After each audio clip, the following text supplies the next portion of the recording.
Hello everybody, this is Kirby over yonder, and Rick and Morty Season 5 finally finished airing.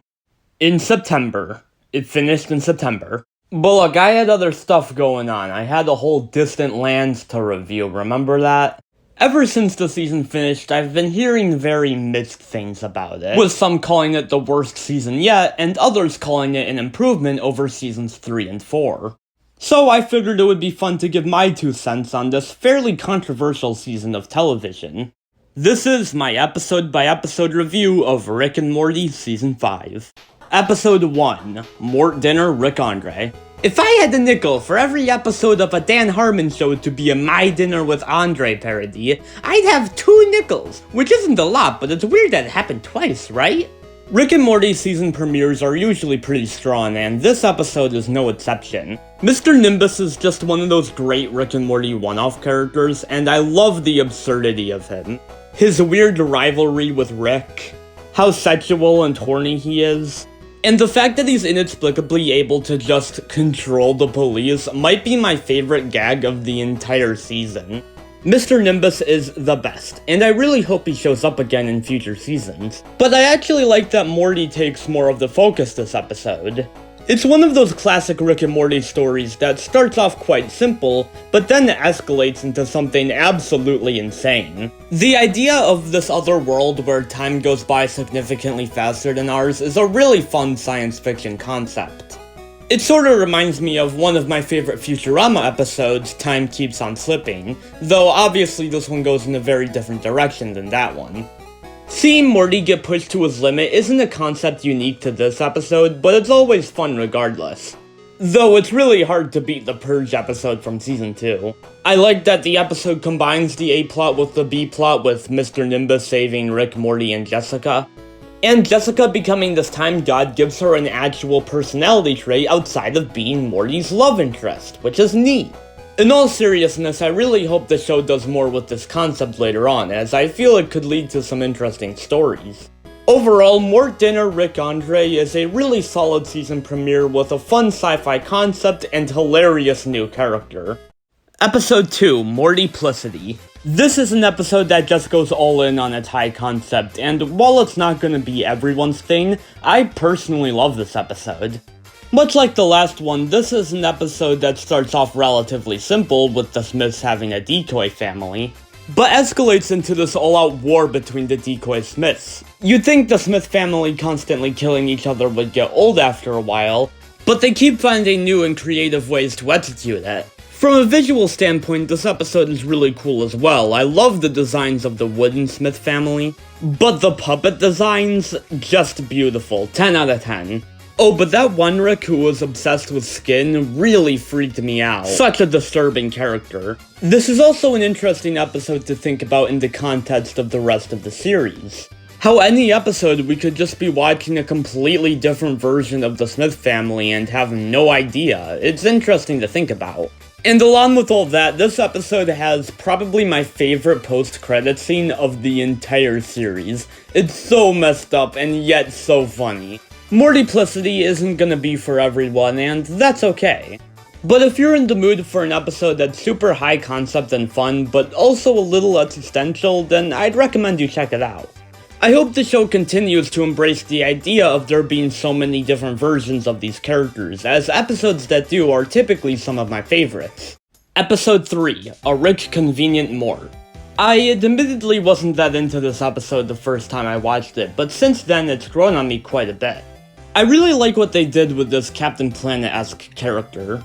The episode as a whole isn't a Captain Planet parody, it's just its own story that happens to involve a character that is a parody of Captain Planet. Planetina is a really fun character, and Alison Brie does a great job voicing her. If I had a nickel for every time Alison Brie played a character on a Dan Harmon show, I'd have 2 nickels, which isn't a lot, but it's weird that it happened twice.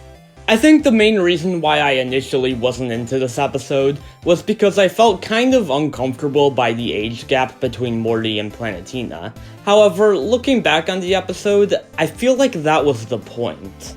The relationship between Morty and Planetina is intentionally unhealthy, and Morty is clearly rushing into this relationship with a woman he's not old enough to be with. Plus, Beth does point out the age gap multiple times, so it's not like the episode is unaware of how uncomfortable it is. I also love the visuals during the musical sequence. It's very beautifully done. As is the animation on Morty realizing just how toxic of a person Planetina really is. And I really like the end of this episode too. It's so rare for the show to depict Beth as an actually good mom, but this episode shows that she genuinely does care about Morty. The one downside to this one is that I did not care for the Rick and Summer B plot. I do like how it thematically connects to the A plot, but the story is quite predictable, and the conflict just feels like an underdeveloped version of the Unity episode from Season 2. But overall, while A Rick Convenient More isn't one of my all-time favorites, it's still a very fascinating episode, and I'd recommend it if you're looking for a more grounded episode of Rick and Morty. Wow, so Rick and Morty Season 5 has actually been pretty good so far. Neat. Hey, wait a minute. Why is Crowned from Kirby's Return to Dreamland playing? I only play that song when I'm talking about something really... Oh. Oh no. Oh no! Rick Dependent Spray pissed on my wife and called me a slur. So for some reason, ever since Season 3, the Rick and Morty team decided that once a season, they'll just make the grossest episode ever. In Season 3, we got the ABCs of Beth, an episode about this guy who Beth knew as a kid, raping and cannibalizing these creatures Rick created. In Season 4, we got that weird slut dragon episode. And in Season 5, we get cum monsters. Monsters made from Morty's cum. Have you ever wanted to watch Morty's mom and sister ride on his sperm? Actually, don't answer that. These gross-out episodes have basically nothing of value once you're done being shocked by how they went there. Yeah, once you're done being disgusted by this episode, it's just kinda stupid and boring. The whole episode hinges on Morty lying to Rick about it being horse semen as opposed to his. And the whole character lies plotline is a trope that I've always hated because you know exactly where it's going to go. Now, a good episode of Rick and Morty would take a trope we're all familiar with and completely flip it on its head, creating something that we've never seen before. Like, maybe the twist is that Rick actually knew it was Morty's sperm all along and had an easy solution to the problem, but pretended not to know just to mess with Morty. But nah, instead they just play it completely straight. Because this episode isn't smart enough to even mildly subvert a familiar trope. Oh, but that's not the only tropey thing about this episode, because it also has the most basic social commentary, where Beth and Summer are constantly having their ideas taken because they're women. The episode doesn't have anything to say about women's issues or misogyny, it just uses these as punchlines for lame jokes you've already heard before. Like, the Simpsons episode Lisa vs. Malibu Stacy came out in 1994, but because the writers actually cared about sexism in the toy industry, that episode is still relevant almost 30 years later.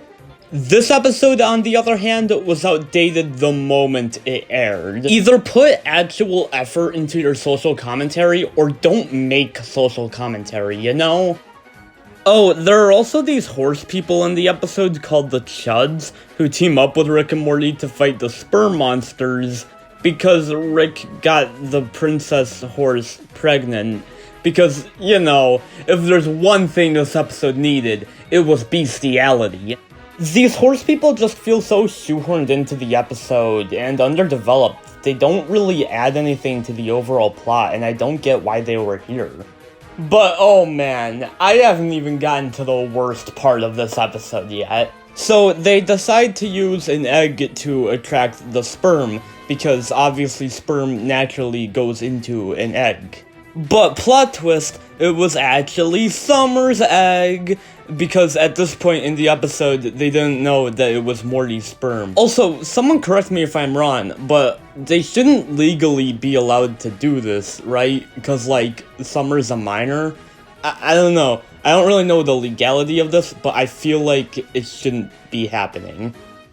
And guess what? One of the sperms goes into the egg, making a giant incest baby. Thanks, Rick and Morty. I really wanted to see that. Oh, and don't worry.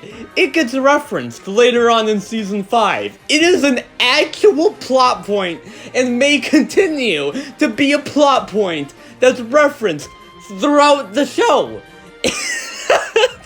The incest baby comes back and may or may not continue to come back.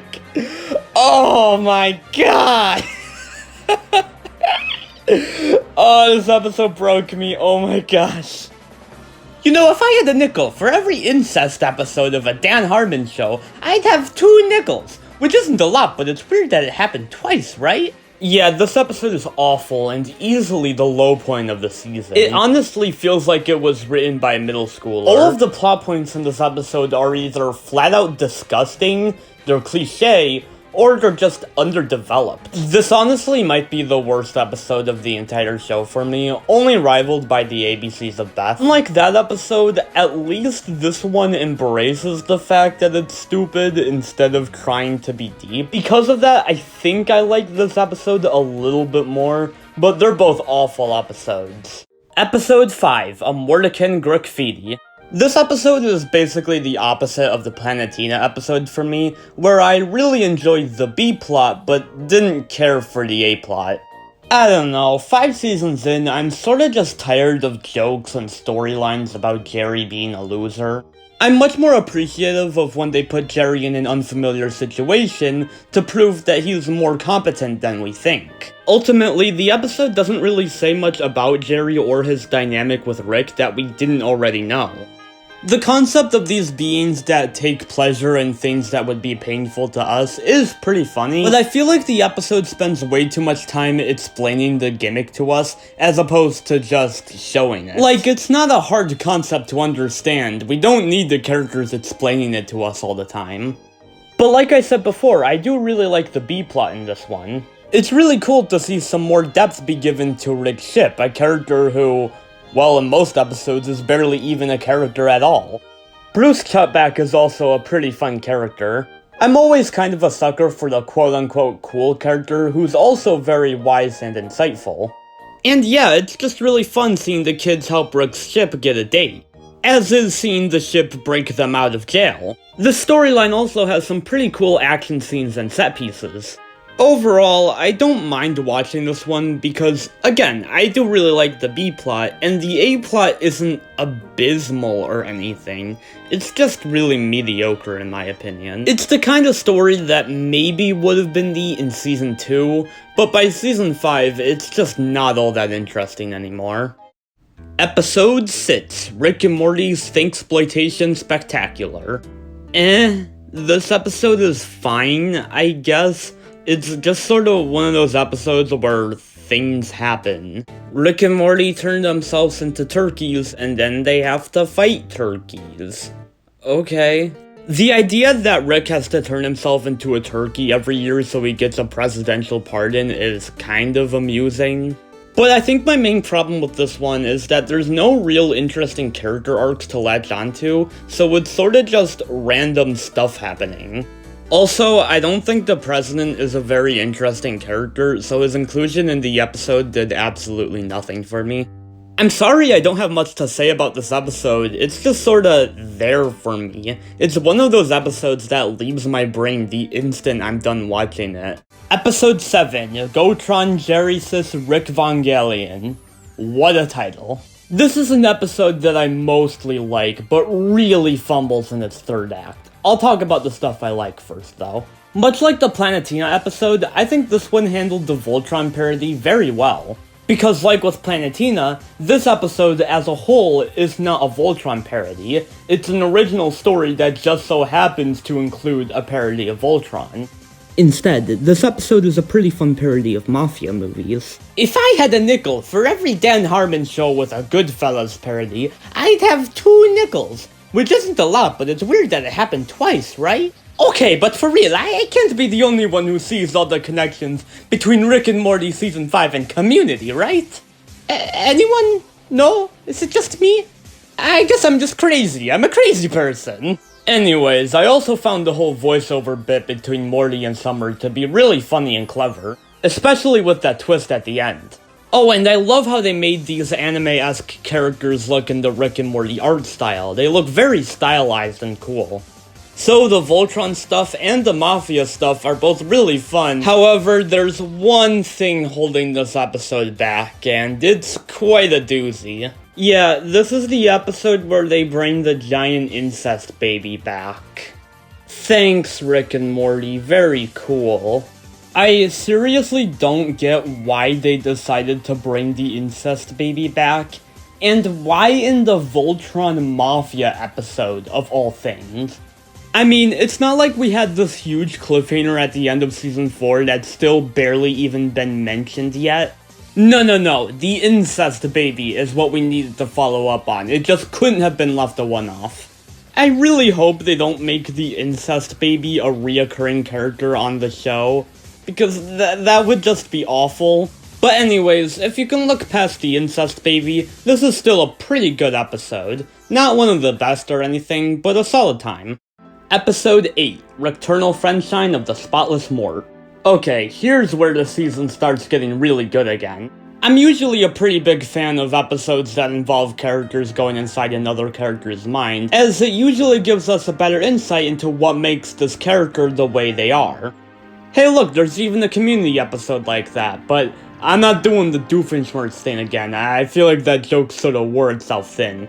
This episode does a good job giving us some solid Rick and Bird Person lore, while still being a very fun, high-concept episode. I love the idea of Rick having to team up with this young, naive version of himself. They surprisingly have really good chemistry together. I really like the idea of young Rick not liking the person he's gonna turn into. It makes for a really interesting dynamic. And because we're constantly jumping between flashbacks, we get a ton of variety in terms of visuals.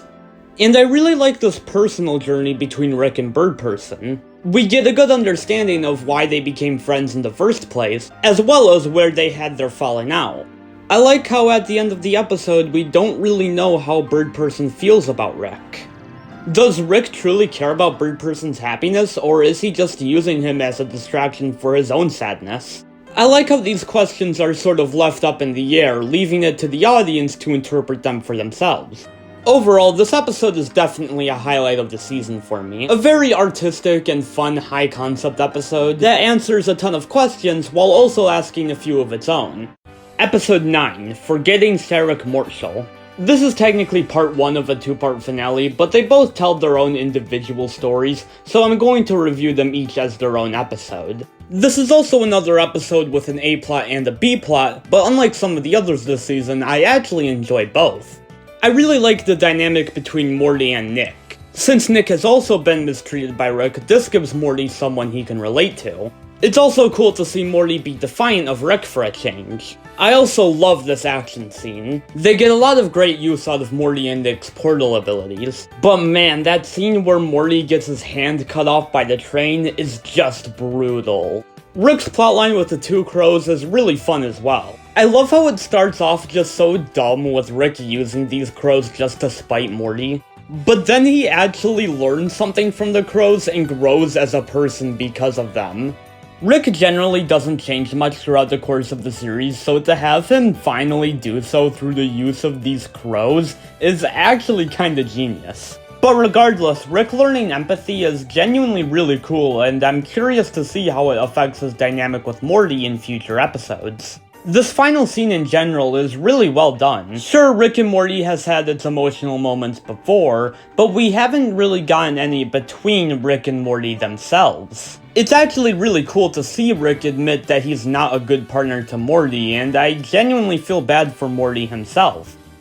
All in all, Forgetting Sarek Mortshall is a great lead-in to the finale, as well as just a great episode in its own right. Episode 10, Rick Mirai Jack, the season finale. Y'all, this episode is so dang good. I love the anime-esque opening at the beginning of this episode. It genuinely sounds really good and has some nice visuals too. In general, this opening act is pretty fun. It is mostly there just to wrap up the events of the last episode, so it does feel a little disconnected from the rest of the episode, but it's still very enjoyable. Plus, it is at least brought up again later, so it doesn't quite feel like a Badger plot. I also love how pathetic 40-year-old Morty is. He basically turned into Jerry. But it's when we get to the Citadel where this episode really gets going, since we finally get to see how the Citadel's changed and improved since Evil Morty became president. And Rick and Morty finally get to interact with Evil Morty for the first time since Season 1. We finally get a full understanding of Evil Morty's plan in this episode, to separate himself from the central finite curve the Rooks created, where they're the most powerful beings in the universe. His goals are actually very sympathetic, even if he goes through with them in extreme ways. Overall, there's such a grand sense of scope to this episode that we don't get out of a ton of other Rick and Morty episodes. What with so many Ricks and Mortys being killed off, and with us getting to see so many different realities through Evil Morty's machine. Oh, and we also get this really beautifully done backstory sequence for Rick, which is done with no dialogue whatsoever. It very much recontextualizes Rick as a character and gives us some very interesting lore. Oh, but the ending to this episode is easily the best part. I love the grand orchestral version of the Evil Morty theme, how our Rick and Morty have to work together to save the Citadel and the other Ricks and Mortys.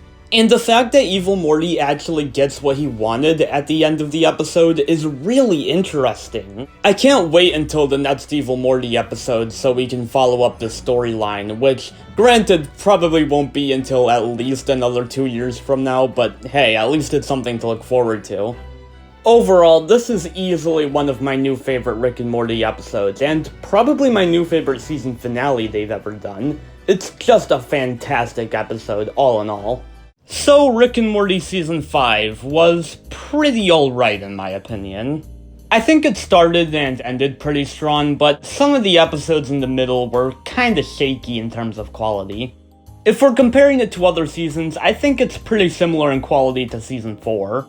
That season was much more consistently solid, where Season 5 had higher highs and lower lows. Overall, I'm not actually sure which of the two I prefer. I guess it depends on whether or not I feel like putting up with some really not good episodes to get to some really good ones, or if I'd rather watch a more consistently good season that's rarely exceptional.